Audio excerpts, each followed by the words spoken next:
కూటమి ప్రభుత్వం అధికారంలోకి వచ్చి 5 నెలలు దాటింది. అద్భుతం, అనన్యం, అనితర సాధ్యమైన ఫలితాలు సాధించి గద్దెనెక్కిన ఎన్డీఏ కూటమి ప్రభుత్వంలో కొలువు తీరిన మంత్రులు ఆ పదవులకు న్యాయం చేస్తున్నారా? ఎంతో నమ్మకంతో తమకు కట్టబెట్టిన పదవుల్లో రాణిస్తున్నారా? సొంత శాఖలపై పట్టుతో పాటు జిల్లా నియోజకవర్గాల్లో సమన్వయం సాధిస్తున్నారా? ప్రజలు తమపై ఉంచిన నమ్మకాన్ని నిలబెట్టుకుంటున్నారా? లేక నియోజకవర్గాలను కుటుంబ సభ్యులకు వదిలేశారా? అటు ప్రజలు, ఇటు కూటమి కార్యకర్తలను మెప్పిస్తూ అందుబాటులో ఉంటున్న మంత్రులు ఎంతమంది? అసలు 5 నెలల్లో వారికొచ్చిన మార్కులెన్ని? ఇది ఇప్పటి మంత్రుల ప్రోగ్రెస్ రిపోర్ట్. 151 స్థానాలు సాధించిన వైసీపీని కూకటి వేళ్లతో పెళ్లగించి 96% స్ట్రైక్ రేట్ సాధించి గద్దెనెక్కిన ఎన్డీఏ కూటమి సర్కార్లో కొలువు తీరిన మంత్రుల్లో పనిమంతులెవరు, నామమాత్రంగా పనిచేస్తున్నదెవరన్న అంశం సహజంగా ఆసక్తి రేపేదే. ఈ క్రమంలో మహానాడు మీడియా యంత్రాంగం ఆ దిశగా విస్తృత పరిశీలన నిర్వహించింది. మంత్రుల సొంత నియోజకవర్గాలు, జిల్లాల్లో సమన్వయం, విపక్షాలపై ఎదురు దాడి, బంధుప్రీతి, అవినీతి ఆరోపణలు, సొంత శాఖలపై పట్టు, ప్రజలకు అందుబాటు వంటి ప్రధాన అంశాల ప్రాతిపదికన మహానాడు మీడియా నిర్వహించిన పరిశీలనలో తేలిన ఫలితాలివి. కొందరు మంత్రులు నిజాయితీ పరులైనప్పటికీ వారు నియోజకవర్గాలను పట్టించుకోవడం లేదు, కూటమి ధర్మాన్ని పాటించడం లేదు. ఫలితంగా వారి నిజాయితీ వృధా. ఇంకొందరు మంత్రులు నియోజకవర్గాలకు వెళ్లే సందర్భాలు తక్కువ. మరికొందరు కొడుకులు, కూతుళ్లు, అల్లుళ్లు, భార్యలకు ఆ నియోజకవర్గాలు పౌర పటార్ని ఇచ్చిన పరిస్థితి. మరికొందరు యువ మంత్రులు వీకెండ్స్ లో హైదరాబాద్, బెంగళూరు, సింగపూర్, థాయిలాండ్, శ్రీలంకల్లో సేరతీరుతున్న పరిస్థితి. ఇంకొందరు హైదరాబాద్ లో గడుపుతున్న వైనం. సొంత శాఖలపై పట్టు పెంచుకుని నియోజకవర్గాల్లో అందుబాటులో ఉంటున్న మంత్రుల సంఖ్య తక్కువే. వీటి ప్రాతిపదికగా రూపొందించిన ప్రోగ్రెస్ రిపోర్ట్ ఇది. మహానాడు మీడియా పరిశీలనలో నారా లోకేష్ 80 మార్కులు దక్కించుకున్నారు. లోకేష్ కేవలం ముఖ్యమంత్రి తనయుడు హోదాలో కాకుండా తాను ఓ మంత్రిగా వ్యవహరిస్తూ పరిశ్రమిస్తున్నారు. చంద్రబాబు నాయుడు తనయుడు అన్న అర్హత ఎన్నికల్లో పోటీ చేసే వరకే పనికొచ్చినప్పటికీ గెలిచి నిలిచిన తర్వాత తానేంటో నిరూపించుకునేందుకు శ్రమిస్తున్నారు. ఓవైపు మంగళగిరి ఎమ్మెల్యే హోదాలో ప్రతిరోజు ప్రజా దర్బార్ నిర్వహిస్తున్న లోకేష్ మరోవైపు మంత్రిగా తన శాఖలపై నిరంతర సమీక్షలు నిర్వహిస్తున్నారు. మధ్యలో రాష్ట్రానికి పెట్టుబడుల కోసం పారిశ్రామికవేత్తలను కలుస్తున్నారు.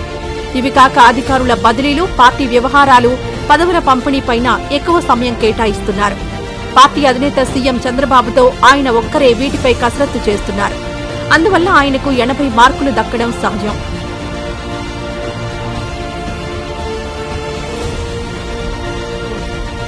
ఇక మహిళ తొలిసారి మంత్రి అయినప్పటికీ తన శాఖపై నిరంతరం సమీక్షలు, ఆకస్మిక తనిఖీలు, జిల్లా పర్యటనలు, నియోజకవర్గ సమస్యల పరిష్కారంలో కృషి చేస్తున్న బీసీ శాఖ మంత్రి సవిత 70 మార్కులు దక్కించుకున్నారు. సొంత నియోజకవర్గంలో జిల్లా ప్రాజెక్టుల పనితీరులో పర్యటనలో బిజీగా ఉన్న మంత్రి నిమ్మల రామానాయుడు 70 మార్కులు దక్కించుకున్నారు. నియోజకవర్గానికి సమయం తక్కువ కేటాయించిన సొంత శాఖపై పట్టు సాధిస్తున్న ఉప ముఖ్యమంత్రి పవన్ కళ్యాణ్ 65 మార్కులు దక్కించుకున్నారు. జిల్లా నియోజకవర్గానికి సొంత శాఖకు సమయం కేటాయిస్తున్న మంత్రి నారాయణ 65 మార్కులు. జిల్లా పర్యటనలు, సొంత శాఖలపై నిరంతర సమీక్షలు, సొంత నియోజకవర్గ సమస్యల పరిష్కారంతో మంత్రి సత్యకుమార్ యాదవ్ కు 60 మార్కులు లభించాయి.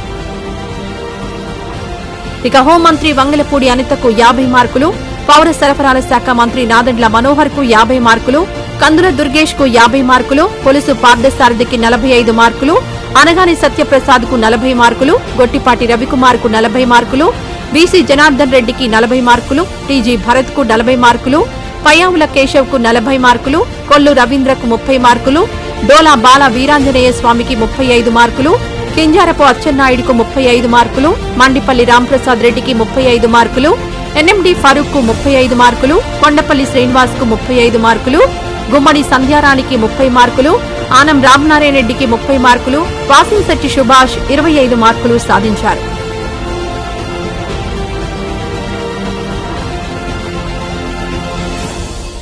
మంత్రి దుర్గేష్ కు మంచి పేరు, వివాదరహితుడు అన్న ముద్ర ఉన్నప్పటికీ ఆయన తన నియోజకవర్గాన్ని ఆరోపణలున్న నాయకులకు వదిలేశారని ఆరోపణలున్నాయి. అక్కడ కూటమి నేతల్లో సమన్వయం తక్కువ అంటున్నారు.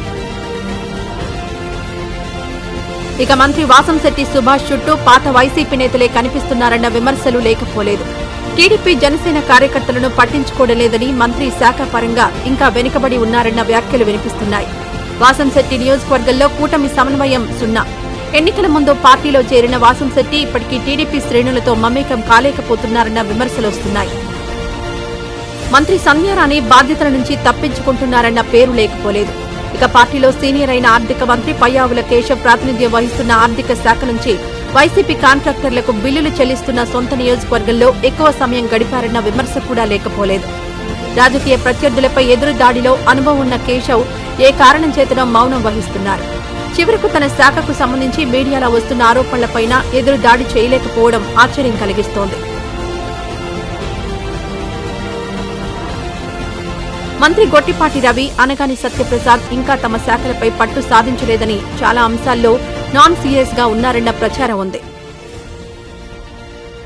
మహానాడు మీడియా చేపట్టిన పరిశీలనలో మంత్రులు దక్కించుకున్న మార్కులివి. మంత్రుల పనితీరును బట్టి మరి మీరెన్ని మార్కులు వేస్తారో కామెంట్ల రూపంలో తెలియజేయండి.